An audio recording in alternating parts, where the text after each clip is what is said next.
Hello everyone, I'm very glad that you listened to my story. Please give me a follow and like the video if you enjoyed it. Feel free to comment and provide feedback so I can improve the sound quality. Yes, I will now continue the unfinished story. Chapter 54, Awakening Mock Practice. Chapter 54, Awakening Mock Practice. In the family headquarters, at the gym. Felix was currently running on the treadmill, wearing tight sportswear and AirPods on his ears. His breath was steady and had only a few sweat drops on his forehead. Running next to him was Olivia, who had the same outfit on. The only difference was that her struggle to finish the run was clearly shown through her heavy breaths. Although a month already passed by, she still wasn't used to running 5 kilometers each day, plus doing other exercises at once. A few minutes later, Felix got off the treadmill and started to stretch on the ground, preparing to do 100 push-ups, 100 squats, 100 sit-ups. He felt that 50 for each exercise was just a waste of time for him, as it was not actually helping his body fitness improve at all. So, he doubled the amount on day 3 since the camp started to this point in time. Felix, how do you feel about the pain tolerance that's going to start tomorrow? Olivia stopped the treadmill and sat down next to Felix. Confused, Felix removed the AirPods and asked, "Did you say something, Oli?" Olivia repeated what she said and added with a hint of fear in her eyes, "Also, do you think they will shock us with electricity to build our tolerance or just beat us with sticks as I saw in videos? What's going on that mind of yours to think like that?" He facepalmed and explained, "Did you forget about the UVR? They can simply use the party feature and take all of us inside, then buy the awakening package from the Queen AI. What does it do? Are we going to practice awakening? Exactly like you said, but with more depth." He pointed at his back and Olivia understood what he meant. She laid her hands on it and began to push him down the floor, helping him stretch. After a couple of pushes, he thanked her and continued his explanation. To awaken in real life there are only 2 paths: 1, succeed and emerge as an awakened, or die in your own agony while slowly watching your flesh dissolve. However, in the case of awakening in the UVR, the pain degree can be controlled, and the process can be cancelled whenever things start to get ugly. So this is how it is going to be.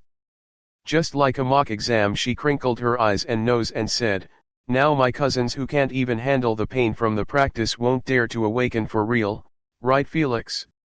Her happiness was understandable, as before 70% of her cousins were destined to die based on what Felix said, but now with this mock practice, she believed that no one would continue on treading this path, knowingly that awakening was impossible.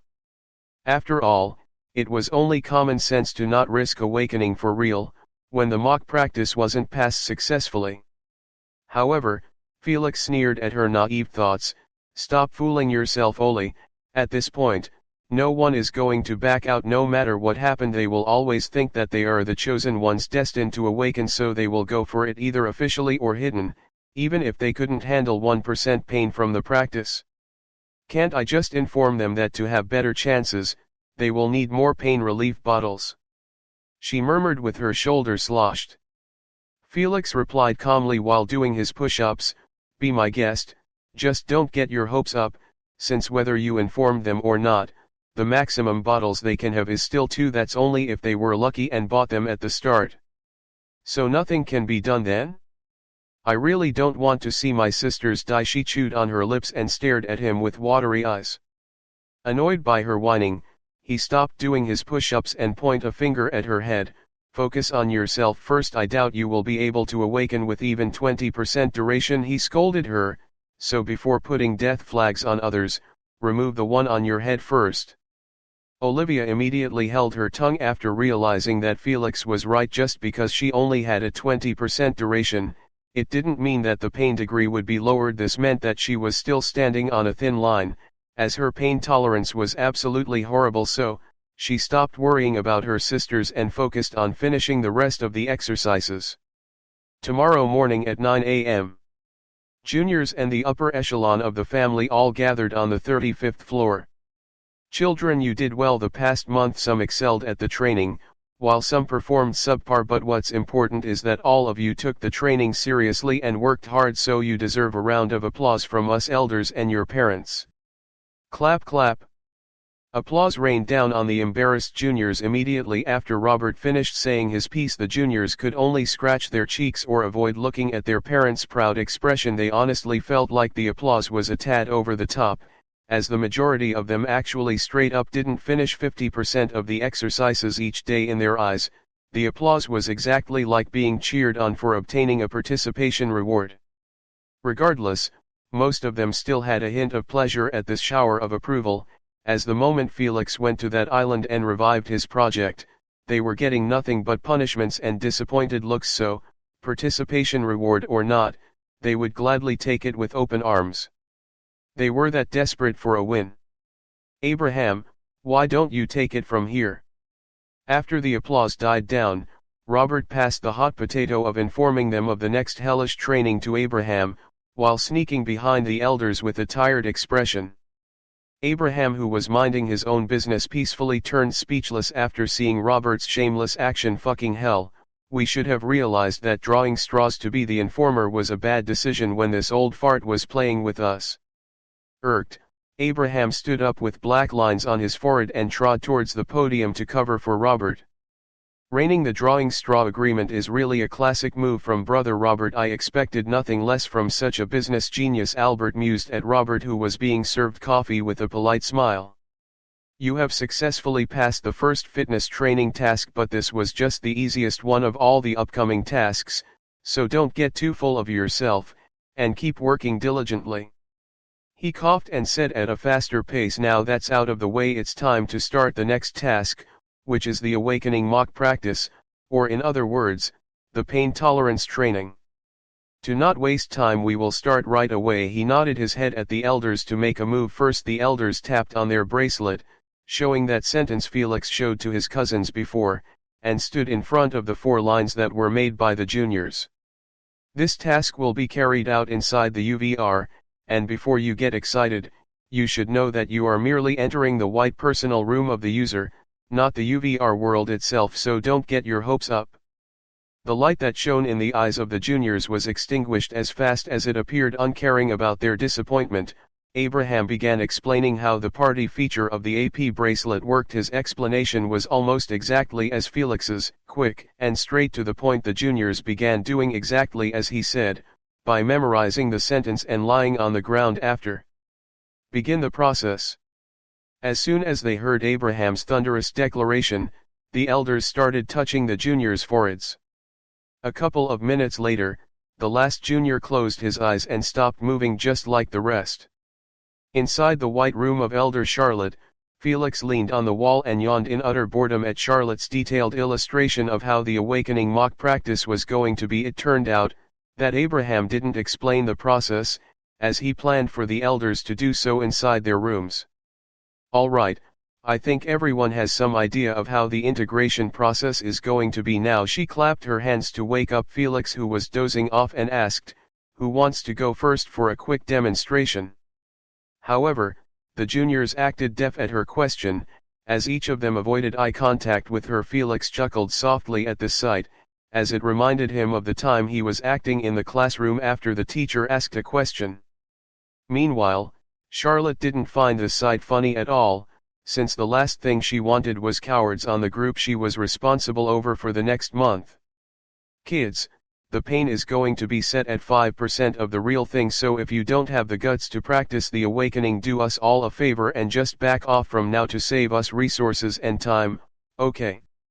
Her taunt bore fruits, as the juniors, who were all hesitant to be the first to go, all started raising their hands and voices to be picked after being looked down upon like this. Pleased, Charlotte pointed at one randomly and informed him, prepare your mentality and relax your body. The moment I push the injection needle that is filled with 1% beast's bloodline in your heart, the process will begin. The junior couldn't help but sweat buckets from his body pores, as his eyes landed on that long needle that was about to penetrate his heart. He wiped his sweaty palms with his sleeves and calmed his heartbeats a bit. Regardless of his fear, he understood clearly that he couldn't back down from this demonstration. After all, if he was terrified of even a needle, there was no need to bother continuing treading on this path, since those needles were going to be needed in each integration. So, he could only gulp a mouthful and nod at Charlotte to begin the process. Without further ado, Charlotte pushed the long needle deep in his heart and injected all of its content directly inside. The junior felt a momentary pain from the penetration, almost causing him to yelp out loud, but that was it. The bloodline that was injected in his heart did nothing but spread apart and travel through his bloodstream, reaching every nook and cranny of the body without harming him at all. Just like a peaceful guest coming to visit. Minutes slowly passed, and still, nothing happened. The juniors watched in bewilderment at their cousin, who had his eyebrows frowned in worry and confusion. Just as he wanted to open his mouth to ask the elder what was going on. An ear-piercing shriek escaped from his mouth, scaring the shit out of everyone near him. No one expected such a high-pitched scream to come out of a rough-looking young man like him. Speechless, Felix glanced at his cousin, who was wailing with tears and snort in his face, while flaying his limbs around, like a fish captured in a net. If this is how you act when dealing with only 5%, are you going to levitate in the air when you take 100%? He covered his eyes at this embarrassing sight, not wanting to see any more. If everyone is like him, then we will lose at least 80% of our juniors in the process. Meanwhile, Charlotte's eyes were emitting waves of despair at this sight. She was truly about to lose faith in those juniors if everyone's pain tolerance was the same as him. I hope others perform better, otherwise, by the time they try to awaken for real, only dead bodies will welcome us. Hopeful, she switched her sight from the junior who passed out due to pain, marking the failure of the process, to the rest, who had horror clouding their faces. They knew that fainting meant instant death. So for their cousin to actually fail awakening from just 5% of the pain, they couldn't help but feel a sudden chill at the thought of awakening for real with 100%. It was only now, that the true face of awakening was shown to them in all of its glory and obscurity that the World Council was hiding from them. Chapter 55, New Approach to Practice Awakening. Chapter 55, New Approach to Practice Awakening. Drag him to the side, and sit down. Charlotte didn't wait for them to break into chatter after that sight. She had no plans to alleviate their worry and fear, as their stay inside her room was limited to 4 hours, thus she had to make the best of it. We have no time to waste by going one by one, so you will all start at the same time. She saw that her order wasn't taken into consideration, as each junior had their eyes either fixed on their cousin, who was twitching from time to time, or at their toes counting how many they have. Irritated, she frowned her eyebrows and decided to at least motivate them, otherwise, their anxiety would affect their awakening process. We will start with 5% and 10 minutes, and if you fainted during it, it means you are out. She extended her hand widespread, showing 5 fingers, and added, but if you manage to stay awake until the duration passed, you will be rewarded with 500 merits. Understood? Understood. They replied with a little bit of vigor, but their nervous expression did not change much. After all, no amount of merit could encourage them to look lightly at the integration process, following the horrifying scene they just regarded. Felix sat down first in a meditation position and waited for Charlotte to make a move. His cousin soon did the same, while looking at the long needles, hovering near their hearts. Gulping noises resounded in the room, each time the piercing tips of those needles gleamed under the light. Suddenly, one of the females couldn't handle the view anymore and fainted with eyes rolled at the back of her head. The moment the body hit the ground, everyone stared at her speechlessly, not knowing why the hell was she here when she had trypanophobia. Helpless, Charlotte rubbed her eyelids and kicked her outside of the UVR. After all, she was not qualified to awaken if she couldn't even handle the image of a needle. Nonetheless, penetrating her heart with it, she would probably get a heart attack immediately if that happened. Trypanophobia was not a condition to be taken lightly. Queen AI, carry on please, Charlotte requested politely for the Queen to handle the process. As expected from the Queen, her ways were always efficient and quick, as she didn't give anyone a chance to overthink, before she penetrated their hearts. A few minutes later, a symphony of high-pitched shrieks marked the beginning of the awakening process.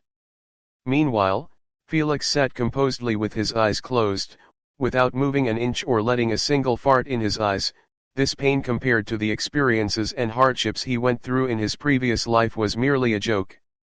No one could understand the tortures he had to face in his path before becoming a third-stage bloodliner. So, he took it like a champ, a clear contrast to the rest who were threshing and twitching around, like fish on land. As always, the only reliable junior in the family is Felix. Charlotte smiled pleasantly at the sight of Felix sitting like a stone statue. She then glanced at the others, who either fainted on the floor with foam on their mouths or still wailing like pigs getting slaughtered. "This is going to be a long month," she sighed. 10 minutes quickly passed by, but, for those who still did not faint, it felt like 10 years. The moment the last second ticked by, the pain instantly vanished, leaving them feeling empty inside, like everything was merely a dream. "All right, from the 9 of you 3 has passed successfully, while the others failed miserably." Composed, Charlotte informed them of their results. However, only Felix was actually listening to her fully, as the others just kept staring at the ceiling absent-mindedly. Charlotte, unbothered by their lackluster response, kept on going. "For those who passed, they can either choose to repeat the same practice with others who failed, or upgrade the pain percentage and duration." "Can I upgrade my practice to reach half the power of the real awakening?" Suddenly the cousins who were playing dead were shaken out of their daze forcefully by Felix's bold and insane request. They didn't dare to believe that he had actually asked to upgrade from 5% and 10 minutes to 50% and 15 minutes. Such a large upgrade was simply what a masochist would ask for. On the other hand, Charlotte's eyes gleamed with delight at his request. Her cold, unmoving lips couldn't help but widen a bit, yet what came out of her mouth was the total opposite of her creepy expression. "Are you sure, Felix? You should know that there is no need for a rush, since you guys still have a whole month to get used to the process," she asked with good intentions.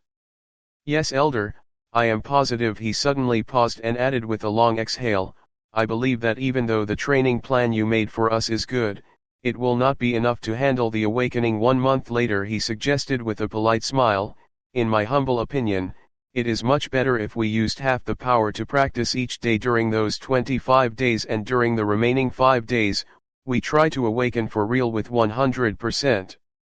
This method was quite deadly, as many juniors wouldn't be able to handle the agony and keep constantly fainting until they either give up on awakening once for all or persevere until the real awakening day.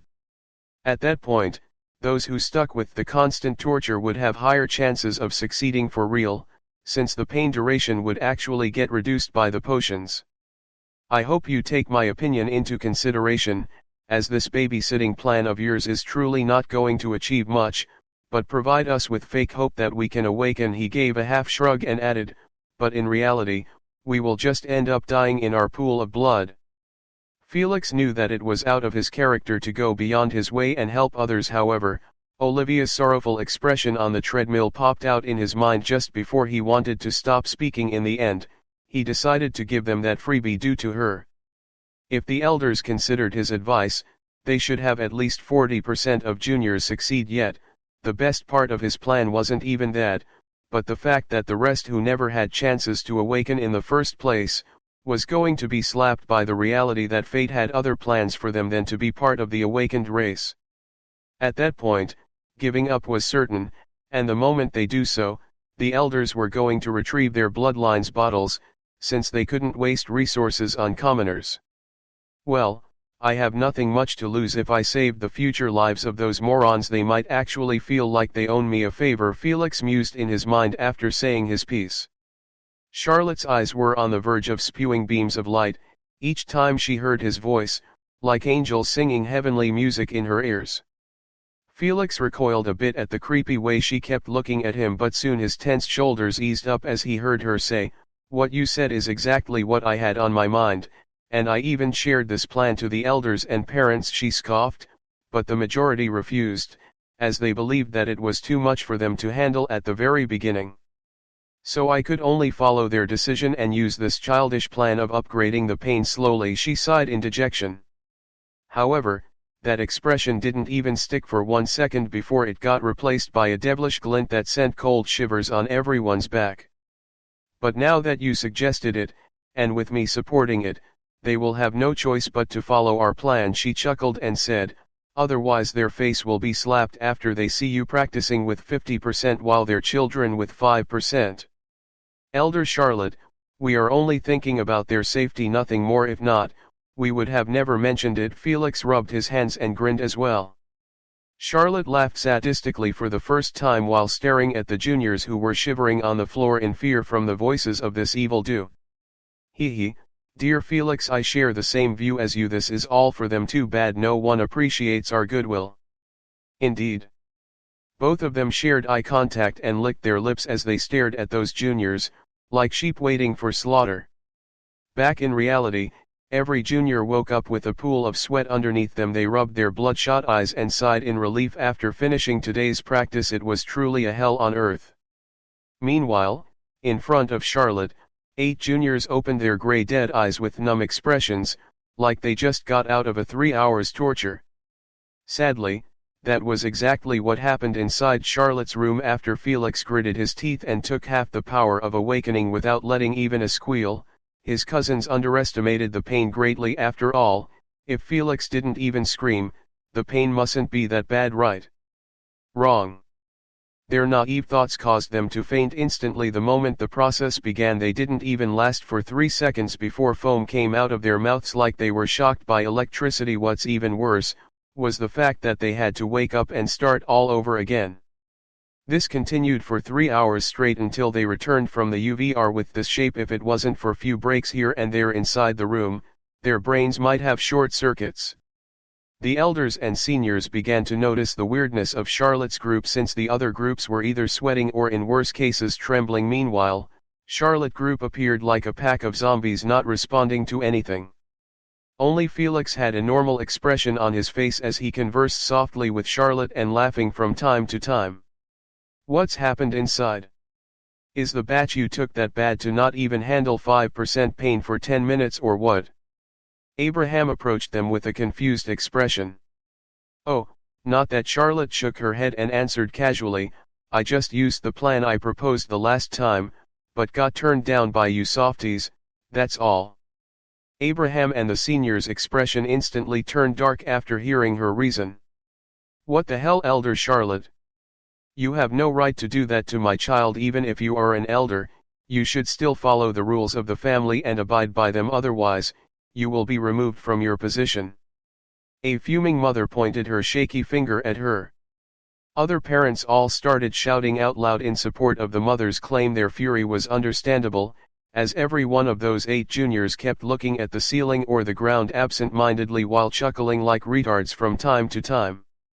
Charlotte didn't bat an eyelid at their tantrum. She just crossed her arms above her chest and said in utter contempt, first of all, I only followed my plan after Felix suggested the same thing to me as well. She smiled in his direction.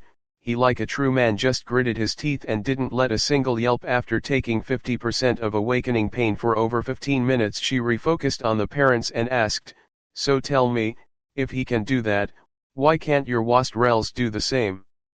Is he made of metal or his pain sensors are dead? No. It is simply because he can take hardship while they can't. She insulted their children in front of their faces, not caring about holding back. Felix neither blushed nor flushed, he simply kept blinking at Charlotte with expectation for more compliments. Charlotte chuckled at the sight of his shameless begging for flattery, but she had to disappoint him by continuing to address the parents' fury. I will tell you right now that I will hold no responsibility after your kids die during the awakening, due to your soft approach inside the UVR, where they can't even die. She turned around, planning to return to her room. However, her calm voice kept ringing in the ears of everyone. You can either break them during the awakening mock practice or give them false hope that awakening was achievable by your mild approach. It's up to you, not me. Chapter 56, The Assembly fell into mayhem. Chapter 56, The Assembly fell into mayhem. The parents weren't able to say anything, as she left them stranded in the middle of the argument like this. Actually, even if she stayed, they didn't have any solid counter-argument to add on, especially when Felix whipped out his phone and started playing in a game like he never entered the UVR with their children. In the end, they didn't want to embarrass themselves any further, so they just let it go and stopped mentioning this issue anymore. After all, it wasn't like their kids were dead or anything. Abraham decided to intervene at this point to change the subject, by asking Felix with a hint of disbelief in his tone, "Did she say the truth? You managed to handle 50% without issues." "It was nothing much, to be honest." He lifted his head from the phone and smiled. "I believe that my cousins can handle it as well if they got exposed to that pain. Some of them might only need 3 times while some will need more, but in the end, I trust in their tolerance to help them pass through it successfully. You just need to give them a chance, am I right, guys?" He spread his hands with a sincere smile, as he looked at his cousins. In the eyes of the elders and seniors, he really resembled an uncle who had his cousins' well-being set as a priority. However, the juniors only saw the devil in that form, trying to drag them to hell with him, but they could do nothing about it and just get dragged with a smile on their faces. "He is right. We want to change the plan as well, and start training the same way as he does. He is no better than us. If he could do it, we can achieve it as well. We just need a little bit more time than him, that's all." A short red-haired cousin trembled, each time a boastful sentence came out of his stiff lips. In the end, he couldn't handle saying more and passed the ball to his cousins. "Right, guys." The rest had no one to save them from this shithole that Felix threw them in. They understood that only by accepting his flattery would they save face for their parents. Thus, the poor lads could only support their cousin with fake bravado. "Indeed, 5% was nothing. I didn't even faint. Even though I passed out, I firmly believe that I will not faint next time during 50%. Honestly, I was planning to ask for a 50% upgrade as well, but I thought it was too high profile." "Nonchalant," a young man said with his head lowered, too engrossed in cleaning his glasses with his t-shirt. "Fuck, why don't you say that while lifting your head, James? The first dare you. Imagine fainting at 5%, yet daring to say such bullshit. You really love slapping your parents' faces, don't you, James? Enough insulting him, guys. He passed out over 30 times during the past 4 hours in my group." Sarah whirled her finger at her temple and said, "So I believe that really messed up his head. Damn, 30 times in 4 hours? He must have broken some world record with that. Meanwhile, I only fainted 15 times. At least you passed out 15 times, a cousin sighed in dejection. I only fainted 4 times before managing to handle the pain. Me only 3 times. I believe if I had time, I could have reached 9. The elders and the parents all turned speechless after hearing them humble brag about the number of times they fainted. They expected them to live up to Felix's challenge and accept the same method he used, but why the hell did it turn into a competition between them over the amount of fainting? Have they finally realized that competing with Felix is meaningless and it's better to just contend with each other? I think they need another confidence boost. Worried about this messed up sight, Abraham pondered with narrowed eyes at the family's future leaders, laughing and flattering each other's fainting number like morons. Suddenly he saw them lifting the arrogant James and throwing him in the air while chanting his name out loud. "What the fuck, rascals?" He slapped the podium with his palm and scolded, "You still dare to celebrate after your trashy performance? You really are getting bolder by the day."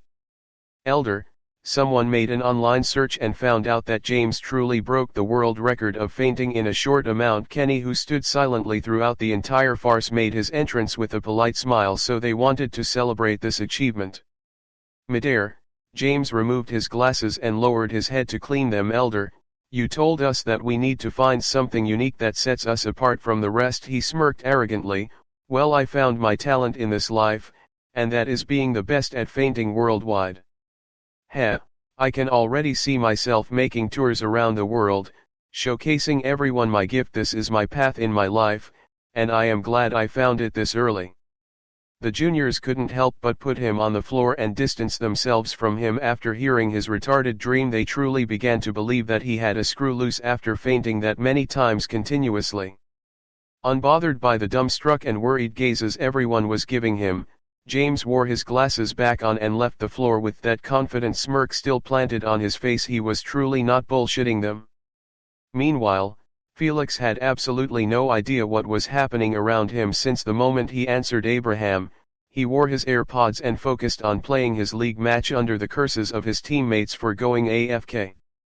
Furious elders, embarrassed parents, humble bragging juniors, Felix playing on his phone, and finally James, who walked out of the floor arrogantly to pursue his dream. This gathering could not get any weirder, so the elders just excused everyone and ended the assembly early, on this uncanny note. Indifferent, Felix threw his broken phone in the garbage bin immediately after entering his room. The toxicity of League's community was truly one of the deadliest poisons in the universe. Without further ado, he went to the bathroom first, planning to take a quick shower so he could make a phone call to the Wormhole Express after. It turned out, the lady boss already contacted him earlier this morning, to inform him about the shipment arrival in her shop. That meant, he finally could use the serial codes of the pain relief potions without a problem. He was simply waiting for them, so he could make one delivery that includes everything he bought in the UVR all at once. He sat on the couch, wearing only a bathroom robe on. He was obviously impatient to not even dress up first, before making the call. Fuck me, I don't remember their phone number. Annoyed, he asked for the all-knowing queen to give it to him. Suddenly, a long list of phone numbers was displayed before him, each for a different race. His eyebrows twitched, as he forgot to mention that he wanted the human branch one. Sorry, can I have the one for humans? As you wish, Sir Felix. The queen left only one number on the long list and even highlighted it with green light, so he wouldn't miss it. Felix smiled and thanked her. Although, Felix could simply just order her around and she would obey since she was merely a basic version of the real queen. He still felt that it was improper, as she was always nice to him, especially in his lowest during his previous life, so he always treated her like a real person and only made requests, not orders. Ring ring ring clack. Hello, this is Wormhole Express Human Branch. How can I help you? A warm, enthusiastic female voice resonated in the room. Hello, this is Felix Maxwell, from planet Earth that exists on the borders of the Alexander's Kingdom. I called your company to ask for a few items I purchased in the UVR to be delivered. Felix gave a professional, straight-to-point response. We are happy to do business with you, sir. I just need your AP bracelet ID number first to obtain your personal details. She paused and requested, can I have your permission to do so? Of course, be my guest. A few moments later, she informed him, all right, we have your planet coordinates as well as your home address. Do you want us to deliver your items to your current address or you want to change it?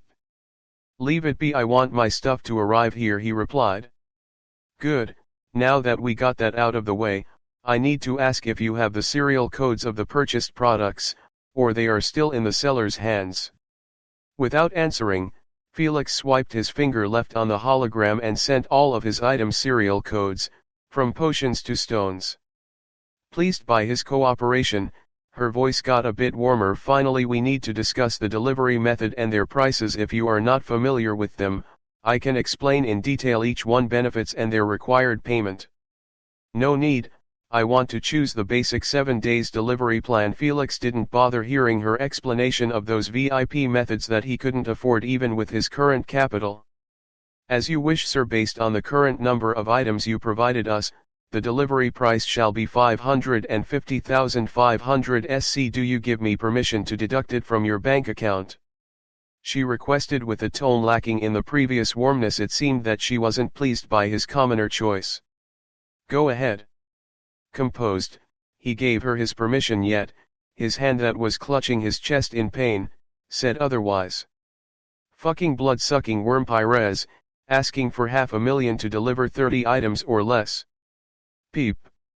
His bracelet vibrated slightly, entailing that the payment had been successfully transferred. It was a great pleasure dealing business with you, sir. I hope you have a nice day. Goodbye. She instantly hanged up after getting the money, not waiting a single second to hear his response. Felix wasn't mad even a bit at her disrespectful way of treating him. He understood that every basic customer like him was treated like this by every company, whether in the UVR or the universe. You only get shown respect when you slap them with your massive dong or bank account. He stood up from the couch and went to order lunch, yet his thoughts were on a completely different matter. His mind was trying its best to find a way that could help him avoid his family after he awakened 7 days later. He never planned to wait until the end of the month and do it with his cousins, as the faster he awakened the earlier he would reach greater purity in his integration and began his climbing journey on the SG individual ranking ladder. If he went and did so, he must hide thoroughly, since it was quite impolite to awaken without informing the elders and his grandfather after all the care they showed him. The way of hiding himself was what annoyed him the most. He simply couldn't disappear for 23 or 24 days straight. The elders weren't fools to not figure out that he was hiding from them. Fuck it, I will show my best form during those 7 days, and pretend that I was sick after. As long as I don't obtain a high-profiled mutations, I should be safe. Felix stopped bothering too much about it and just decided to go with the cheesiest trick in the book. As his thoughts became clear, he remembered his freeloading tinnitus. "Now, where did you go again? I thought you had nothing to watch, so why didn't I hear anything from you the entire day?" A few minutes later, no response came through. He repeatedly called, yet still nothing. This time he wasn't mad at her lackluster response, as he figured out pretty quick that she was probably asleep. His guess was right, as Asna was really sleeping peacefully on a mist-made bed, with dark eyes from mental exhaustion.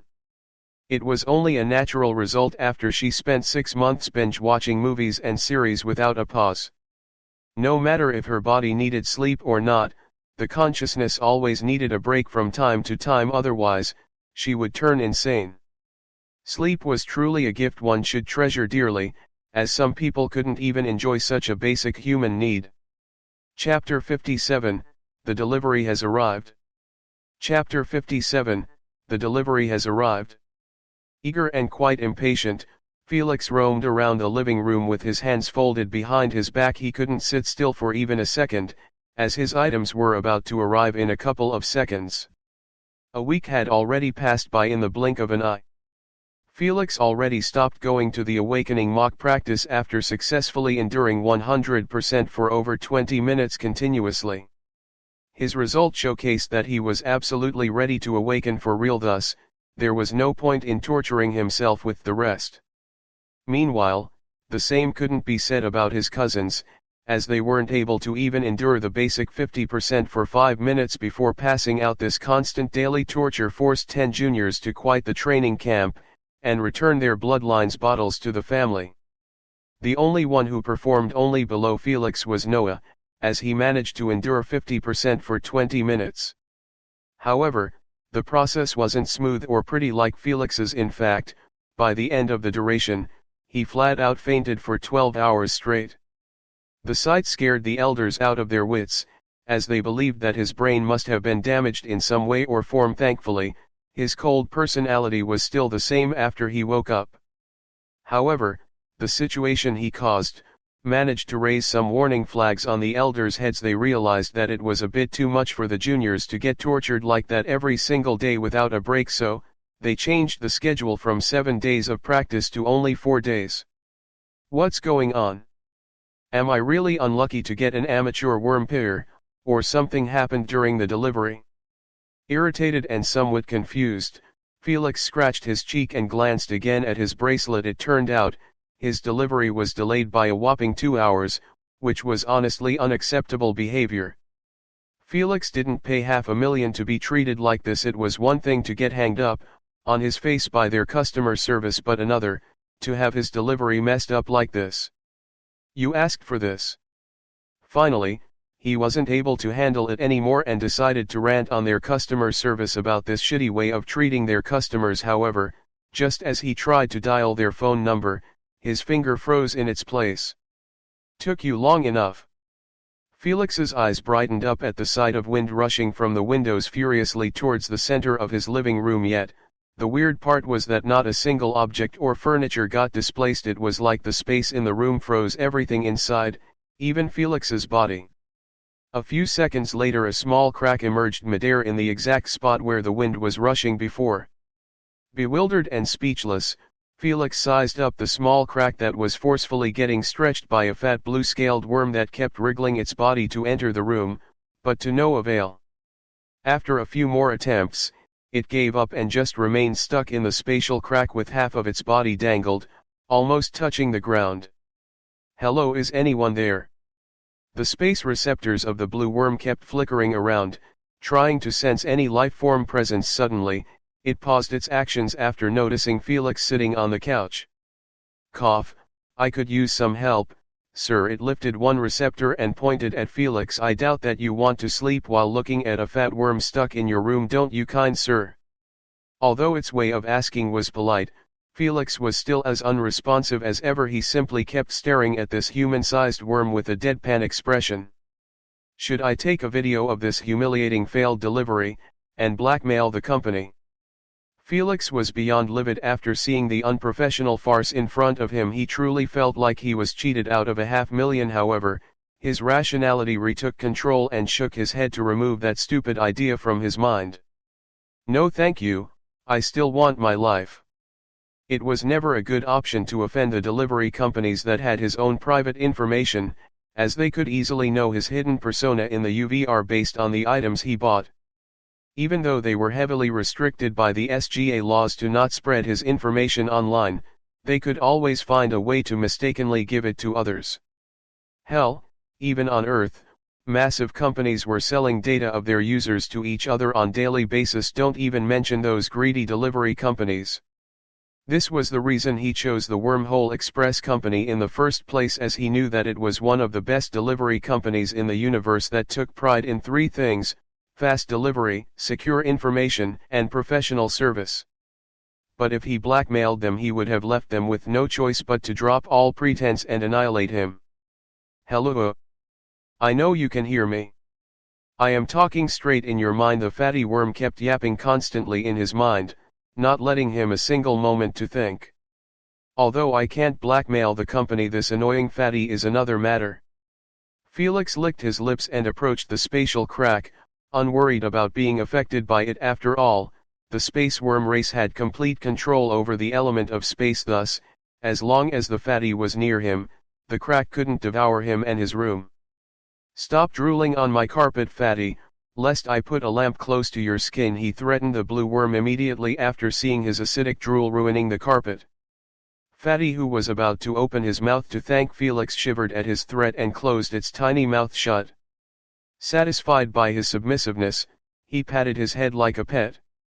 Before Fatty could sound his displeasure at this downgrading treatment, Felix grabbed his receptors and brought it close to his face. "Now you little shit, I am extremely pissed that the company sent an amateur like you, instead of a professional." He extended 3 fingers near his receptors and admonished him. "First, you were late by 2 hours. Second, you got stuck inside your own spatial hole, like a moron. And finally, you begged your customer for assistance.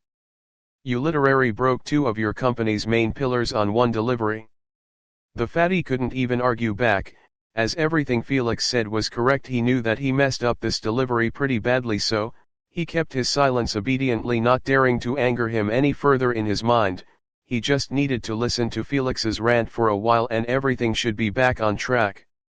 Unfortunately, Felix's rant was merely the beginning of his nightmare. "If it was another customer, they won't hesitate to report your performance to your supervisor, but luckily, you met me." Felix let go of his receptors and smiled, "An easygoing person who let bygones be bygones, but you are still required to give some compensation over the damages you caused me." The fatty wasn't an idiot to not realize that his fate was in the hands of Felix's, but, to get blackmailed like this, still left a sour taste in his mouth. "What do you mean I caused you damages?" He scoffed and said, "Besides some burnt marks in your carpet, I broke nothing else, so I can gladly pay its damage if you willed me to. How about 600 SC for a new carpet? Quite a generous price, don't you think?" he offered with a hint of mockery in his tone. Unbothered by his hidden insults, Felix brought a chair near the crack and sat on it, backward. "Who said anything about physical damages? What I meant is the harm you caused to my mental health." His shoulders slumped down, as he continued, lying through his teeth, "You had no idea that I planned to awaken today. I was just waiting for my items to arrive to start the process, but now after this farce, and especially seeing your ugly face stuck in my room like this, How am I supposed to awaken? You ruined my mental preparation for awakening that took me years of effort to build, but now I don't know when I am going to build it again or how long it will take, and this is all because of you little shit." He pointed his finger at him and asked, "So tell me, how are you going to compensate me?" The fatty worm realized that he had no way out from this shithole but to pay a heavy bribe to shush Felix, otherwise, his job as a delivery worm was over. He would rather pay him than lose his job, as in his race culture, being a lazy unemployed worm meant only one thing, that was getting isolated by everyone until he commits a star suicide. So, he could only sigh at his dog shit luck and inform Felix of his bribe. "I will give you my spatial holding chip. It's the only valuable thing I have in my possession. Just get me out of here. My skin is getting rough from this long sunlight exposure." He shuddered and said, "My wife will beat me up if she saw it." Amused, Felix chuckled slightly at the fatty worm, who was trying desperately to hide from the sunlight. Those space worms weren't being nicknamed as vampires for no reason. In fact, if it wasn't for the many similarities between them and the vampire race, no one would have mentioned it in the first place. However, Felix still didn't give him a hand. He just grinned wickedly and watched him squirm around in anguish. The bastard truly deserved it, as he tried to fool him by saying that the spatial card was the only valuable thing in his possession. Maybe, if others who lacked knowledge would dance in joy after getting the card, but to Felix, it meant nothing, since he could simply buy it from the UVR. What he truly wanted from the worm was actually him.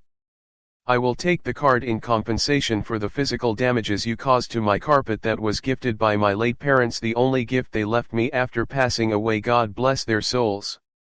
Felix kissed two fingers and pointed them in the air with a mournful expression. He truly had zero shame to use his dead parents as a source of blackmail, but honestly, with his parents' personality, they pretty much would have expected nothing less from him. Stop being so shameless. Who would believe that this trashy carpet is a gift by someone? The fatty finally couldn't handle it and snapped at him. "I refuse to accept such blatant blackmail. Take it back, and apologize to my parents, otherwise, forget about reporting you to the company. I will report you to your own worm tribe for humiliating my family like this." Felix crossed his arms over his chest and added with a bone-chilling tone, "I have everything recorded." Frightened and quite spooked, the fatty's receptors immediately withdrew inside his scales after realizing that Felix even knew how to report to his tribe. If Felix did as he said, the fatty losing his job would be the least of his concerns, as he would get disowned by his parents and exiled from the tribe. Since family was a sacred and glorified based on their tribal worm race culture, it should never be dishonored by anyone, otherwise, exile awaits the offender. Who the fuck is he? I thought this planet should be filled with uneducated country bumpkins, so why the hell does he knows my race traditions? His mind was in an utter mess, not able to comprehend who the fuck he was dealing with. "So are you going to agree to my physical compensation or not?" Felix knocked on his head, to force his receptors out. A few moments later, the fatty nodded silently, not wanting to speak any more. God knows if that prick was going to put him in another trap by twisting his words. Satisfied, Felix patted his head again. "Good boy, now moving on to my mental damages that your reckless actions caused." He smiled warmly and said, "I simply demand an easygoing request that you can fulfill without losing anything." The fatty flinched at his warm tone, as he expected from this demon nothing less but to get ripped off heavily. Alas, Felix's request turned even worse than what he expected. Chapter 58, Sending Off Fatty Worm, 2 in 1. Chapter 58, Sending Off Fatty Worm, 2 in 1. "I want to obtain your lifelong free delivery contract." Felix' grin widened, as he laid out an ultimatum that shattered Fatty's wishes of Felix going easy on him. "Give me a fucking way out, you heartless devil." He broke out of his silence with a deafening roar. "How dare you ask for my contract that can be used for my protection? Stop acting as I abused you. My request is quite fair if you think about it." Felix cleared his ear nonchalant and clarified, "Since if I reported you to your supervisor you will definitely lose your job, hence, the contract that you are protecting now will be taken as well. So in my opinion you only have one option, and that is to accept my deal and keep your job. At least your wife won't starve," he suggested, smiling. If Fatty had eyes, he would have already started sobbing over being exploited in this inhuman manner. He was just a simple honest working worm. What did he do to deserve this heartless treatment? Too bad, no one was here to rescue him from Felix's clutches, thus the only thing he could do was curse to vent some of his aggrievedness. You are the real worm peer. You blood-sucking monster, I curse you to die at your awakening. I will never deal with your race anymore. Felix's thick skin blocked all of his curses easily. You can curse me for eternity, I don't give a crap. He stood up from his chair and extended his palm under the worm mouth. The only thing you need to do now is to stop wasting my time and give me the contract to sign. Fatty mumbled a few extra curses under his breath, then opened his mouth unwillingly, showing a set of razor-sharp teeth and a black hole that kept whirling in his throat continuously. Without warning, he spat an AP bracelet with some drops of acidic saliva on it. Felix swiftly retracted his palm, dodging those drops reflexively. Smack! Livid at this messed up the attempt to harm him, Felix smacked the Fatty right in his shiny head. He knew that Fatty did it on purpose, as an act of revenge. After all, the black hole in his throat led to a clean oversized dimension inside his body, where all of his shipments were being stocked. There was absolutely no way for the items inside to get tainted in any way or form, otherwise, the worm race wouldn't have become the best in this delivery industry. You little prick, you better ask the Queen to show me the contract ASAP. Felix cleaned Fatty's AP bracelet from those drops and put it on the chair. Then unexpectedly, he went to pull the curtains of every window in his room. Close them off, you demon. My skin is cracking. Fatty wailed in anguish after getting exposed to a heavy dose of sunlight. He wasn't lying though, as his smooth moist scales were showing signs of getting dry up. Contract. Felix merely crossed his arms next to the window and observed him getting tortured like this. His personality might appear shameless and playful in front of his close relatives and friends, but deep inside, he was as psycho as a sna. Otherwise, he wouldn't have dared to blow his soul up before. Something only insane individuals would attempt to do. Queen, please present him my lifelong free delivery contract to sign. Unwilling, Fatty cried out loud. Sir Bodidai, I can clearly see that you are being blackmailed. Should I activate the protection protocol and inform your emergency contact? Queen AI suggested with good intentions. However, Bodidai refused the protocol and rushed her. No, just do as I say fast. If a word gets out of what happened here, my life is going to be over, so just go ahead and give him the damned contract to sign. As you wish, Sir Bodidai. Suddenly an aqua holographic contract hovered above the chair. Felix smiled and closed off the window's curtains. That wasn't so bad, right? He smiled warmly, as he approached the sulky worm. Choke on my spit. Unperturbed, Felix ignored him and focused on the conditions and terms of the contract, reading them with his eyes. A few moments later, he grinned gleefully, as he spotted the two conditions he heard about in his previous life. Term 45, the delivery must reach within a minimum period of 3 days, and always takes priority. Term 63, all items delivered will be free of charge, no matter the weight or the amount. This condition doesn't include paying for empire-wide / universal-wide customs taxes, //. No wonder he fought tooth and nail to force the Fatty to give him this contract. Just those 2 terms alone were enough to make his life much easier, don't even mention the rest of the terms. Delighted, his grin kept getting wider and wider, as he continued to scroll down the page. Suddenly, his grin stiffened after he noticed a condition he never heard about before. The signatory must provide absolute safety to the contract provider from Hunter's aggression. Failing to abide by this term will result in paying a fine of 20 billion SC. His loud voice kept getting softer and softer, each time he read a word. By the time he reached the whopping 20 billion fine, his voice resembled a mosquito buzzing sound. Silence abruptly engulfed the room, as Felix was lost for words at the mere sight of such a dastardly condition. Only now did he realize that his information on the lifelong contract was utter garbage. He couldn't believe that he actually wasted coins to buy false intel like this. In his previous life, he was interested in getting contracted by a delivery worm after becoming a third-stage bloodliner so he wouldn't bother about paying constantly the heavy shipment prices. However, the intel about the conditions of the contract was heavily protected by the wormhole company, thus, Felix had to buy it in the UVR from intel gatherers.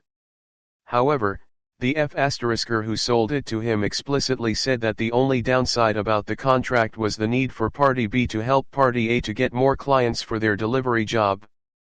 Felix at that point easily believed in him, since he knew that the Wormhole Express company rewarded resources to their junior delivery worms, based on the number of deliveries achieved in a year. It was common knowledge in the UVR.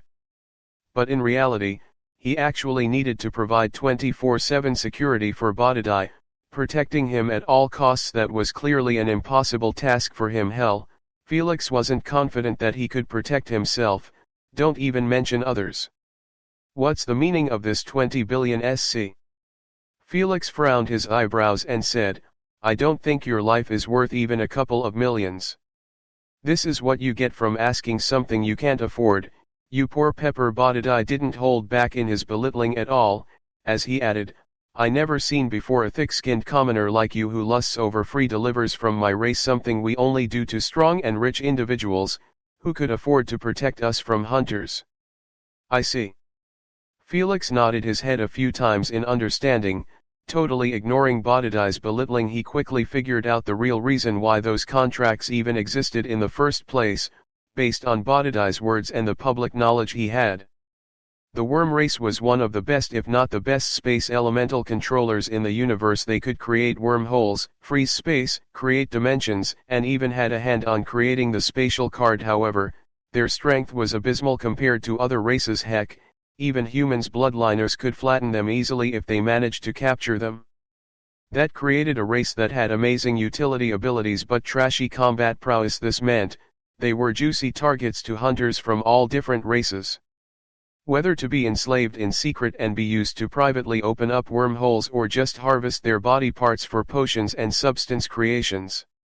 What was messed up about this, was the fact that hunters never targeted space worm seniors, as they knew that it was nigh impossible to capture them or even approach them. Their space element control was no joke. However, the same couldn't be said about the juniors like Fatty Bodidai. They were still learning how to harness the space element. If it wasn't for so, Bodidai wouldn't have been stuck in his own spatial crack like a retard. The hunters took advantage of their lackluster control and targeted only them, striking exactly during the delivery work hours, as they knew that amateurs like them always left hefty trails behind after opening a wormhole. They took advantage of those trails and laid ambushes on one side of the wormhole bridge, waiting patiently for their prey to arrive at their destination or return from it. Their operation didn't have even a 5% success rate, but it was enough to kidnap or kill an amount that managed to raise warning flags on the space worm seniors' heads, leaving them no choice but to implement this lifelong protection contract, that offered free shipments for eternity, as long as the signatory protected the safety of their junior. The moment its implementation was announced, every individual who had absolute confidence in his reputation and strength rushed to sign it as fast as possible. After all, to have a dedicated delivery worm that served no one but them in the universe, was truly a birthday wish being fulfilled. Just like that, the hunting was lowered to the bare minimum, which was quite understandable, as the majority of those hunters were simply commoners looking for instant richness. However, if it meant offending an individual that had authority over their life and death, the hunt wasn't worth it anymore.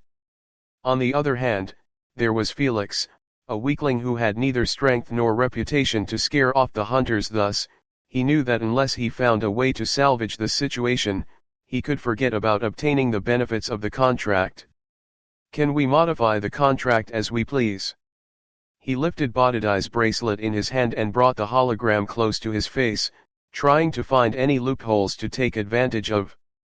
Fatty sneered at his attempts and answered, yes we can, but no matter what you say I will not lower the price tag. He laughed wickedly, sounding like two sharp razors grinding on each other. Hell, I hope you sign it so I can commit star suicide on your son just so you can drown in debt. An unpleasant memory instantly resurfaced in Felix's mind after hearing the star suicide term. He was traveling with his clanmates to an undiscovered galaxy for exploration, based on newly bought news from the UVR. But unbeknownst to them, the wormhole that was supposed to take them to the new galaxy ended up being a star-suicide wormhole that was opened by a moron worm who was sick of his life.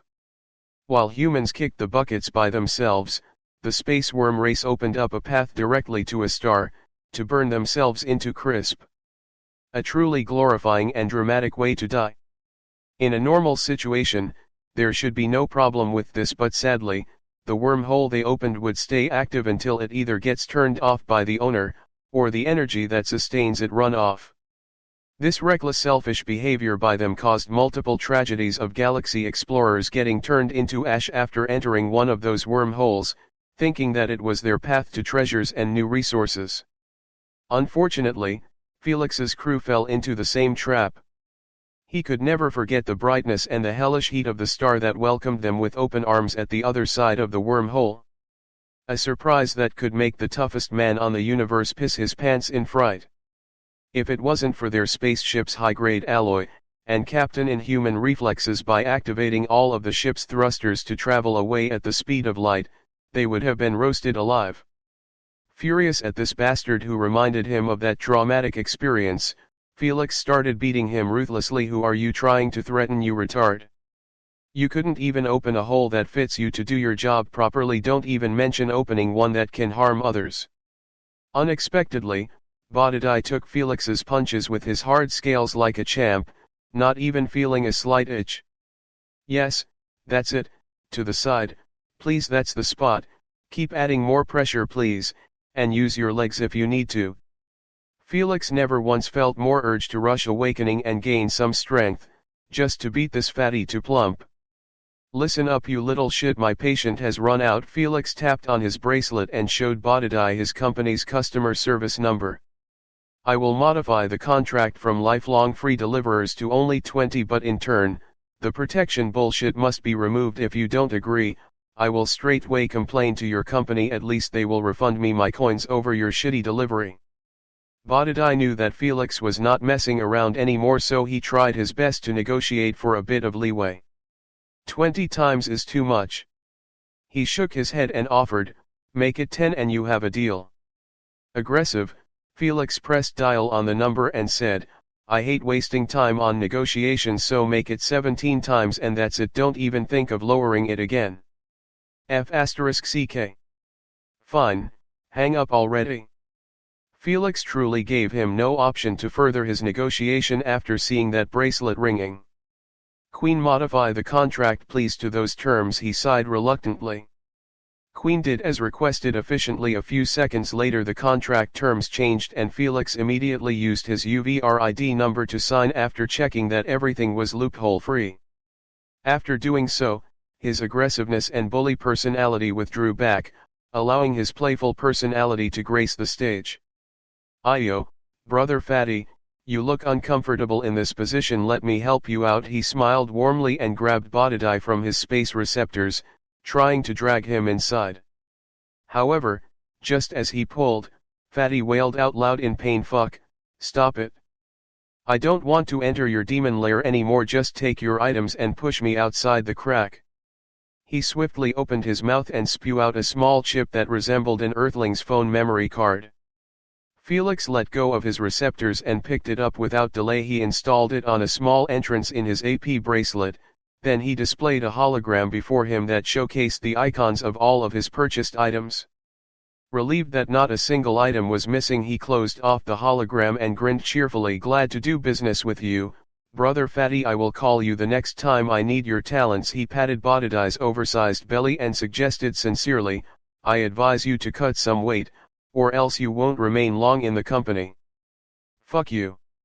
I am not your brother, you devil, just push me away. I don't want to see your face ever again," he cursed him while wigging backward trying to exit himself. Unfortunately, nothing much changed, as his body didn't budge even an inch. Felix stared at this miserable sight and decided to give him a hand, so he pushed him with all of his strength, yet his attempts turned out to be futile, as the fatty's weight was at least 8 times Felix's. "Can't you just close the bridge and cut yourself in half?" He tilted his head slightly and said, "I believe you can easily recover your other half without an issue." As a worm-based being, Bodhidai still enjoyed some basic evolutionary benefits, and one of them was the worm's uncanny rejuvenation speed. Even on Earth, worms could recover their bodies after being split in half. Don't even mention the elite space worm race. "You bastard, if I wanted to do so, I would have done it without needing you to tell me," Bodhidai snapped, as he waved his receptors around. "But I would rather get blackmailed by you than feel that pain again," he said, shivering. He was clearly remembering an unpleasant memory. "As you wish, let me get some help first." Felix shrugged his shoulders and explained, "I don't think I will be able to push you all by myself. Turn off the lights before you go." "Too bad." Felix hastily closed the door, leaving him all by himself, dangled in the middle of the room like that. Felix headed straight to Noah's door, planning to ask for help since he was the only one who could help him without too many questions asked. He knocked 2 times on his door and waited patiently. A few seconds later Noah opened the door and eyed Felix expressionlessly. Felix took the cue and explained why he came. "I need a favor to ask. Can you come to my room? I will give you extra pain relief potion if you agreed." Noah thought about it for a while, then nodded slightly. He had nothing to lose anyway. Both of them were pushing Bodhidai's body outside of the crack again. This was already their 6th time, and each time they did so, he budged slightly backward. Their arms were already turning sore. Fortunately, this time their efforts were successfully rewarded by the joyful voice of Bodhidai's on the other side of the bridge. "So long, losers." Felix and Noah did not take it to heart, as one of them was happy that this farce finally ended, and the other didn't care about anything besides his little sister. "Thank you, brother Noah. Here is your reward." Felix tapped on the relief potion icon on his hologram and immediately the bottle materialized in his hand under an aqua blue shimmer. He then handed it to Noah, who watched the process with a hint of surprise in his eyes. But that was it. He neither asked nor stayed. He simply took it, nodded his head in appreciation, and excused himself from the room without asking about the entire weird situation of the fatty worm. "Good luck on awakening, and if you needed anything just call me." Felix smiled after seeing him closing the door softly. Noah was indeed the perfect handyman for those issues. No questions, or bullshit, just straight out does what he was asked, and leave after being paid. If it was Olivia, she would probably have scolded Felix for blackmailing Bodhidai. Felix removed all of those useless thoughts from his mind and glanced at the epic Tier 4 bloodline icon with a glimmer in his eyes. "It is time to awaken," he smirked and walked to his bedroom. Chapter 59, Awakening Successfully, 2-in-1. Chapter 59, Awakening Successfully, 2-in-1. Felix stood next to his bed with a hologram in front of him, showcasing the details of the spatial card that he just blackmailed from Fatty. / model name, XL 9th generation. Model number, MG4P2LL/A. Serial code, F17PQQL2G5MD. Device compatibility, AP bracelet 4th generation and above, doesn't support devices below. Capacity, 30 cubic meters //. Satisfied, Felix nodded his head after reading the capacity of the spatial card. 30 cubic meters was the same size as an average motel room. He knew that he earned a bargain since to buy just a few square meters, the price wouldn't shy from a couple of millions. The spatial cards were not sold for the commoners who didn't have even a couple of thousands in their bank account, but for the bloodliners, rich people, celebrities, and authority figures. So, for Fatty to actually possess one of it simply meant that it was given to him by his company to hold small items like Felix's, since his dimensional space was used mainly for oversized shipments. Such as containers, machines, and even corpses of dead beasts. Hell, some professional delivery worms could actually deliver a whole spaceship inside their bodies. "I wish you good luck dealing with the aftermath of losing it, brother Fatty." He chuckled at Fatty's upcoming misfortune and clicked the withdrawal button on all of his items. He pointed his bracelet at his bed and a sudden blue light projected from it, flowing like ripples of water as the light touched the bed. 20 items or more started to slowly materialize on it. Felix stared at this captivating scene with a hint of praise in his eyes. No matter how many times he saw it, his respect for the metal race never diminished. It wasn't just him who felt that way, but actually every user of this convenient tool that enabled them to hold as many items as their card allowed them to. Felix could only bow his head in respect for the metal race's never-ending lust for the truth of the universe, that pushed them to continue researching anything that had value. If it wasn't for so, they wouldn't have bothered to combine their technology with the space worm abilities to create such a sophisticated device. Heck, even the AP bracelet was created by them. The entire universe technology was being carried single-handedly on their shoulders. If they advanced forward, the rest advance with them. If they stopped their groundbreaking inventions, the universe would halt as well. After a few seconds, the process had ended, and all of Felix's items were laid neatly on the bed. Asna, wake up! It is time to awaken. Just 5 more minutes, Asna murmured softly while hugging her pillow. I can't wait a single second more. Wake up, wake up, wake up. Felix started to annoy her to ruin her sleep. He already waited more than enough. It was time to awaken, and he won't tolerate any further delays. Fine, I am up, just shut up already. Irritated, she threw her pillow away, as couldn't continue sleeping under his annoying voice, so she woke up with bloodshot eyes. Clearly, the time she slept wasn't enough to cover for her mental exhaustion. Good, you have 5 minutes to prepare yourself. Eager, he removed his t-shirt, exposing his well-built upper body, and picked only the items which were needed for awakening: the 4 pain relief potions, the Tier 4 bloodline rejuvenation potion, and lastly the double percentage potion. He then arranged them on the floor next to where he planned to awaken. After doing so, he went to his closet and took an oversized injection needle that he purchased yesterday from the street pharmacy. Hopefully it's not faulty. He opened its package and tested it by drawing his own blood to check if it was working properly. After all, the last thing he needed was penetrating his heart with it, but failing to inject the bloodline inside.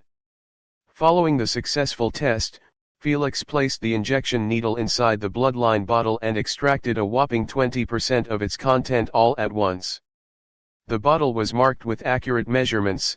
On one side there was a metric system that displayed measurement down to the milliliter. Meanwhile, the other side showcased the percentage numbers. All of this just to help the bloodliners from not screwing up their awakening or integration after so. This amount should be enough. Although 20% was quite a large amount to awaken with, Felix wasn't worried at all, since he bought the double percentage potion just for this reason. If he drank it after injecting the 20% in his heart, the potion would do its wonders and halve the upcoming pain waves from 20 to merely 10. Felix was confident that he could handle 10 waves of pain for merely 6 minutes after drinking the 4 pain relief potions.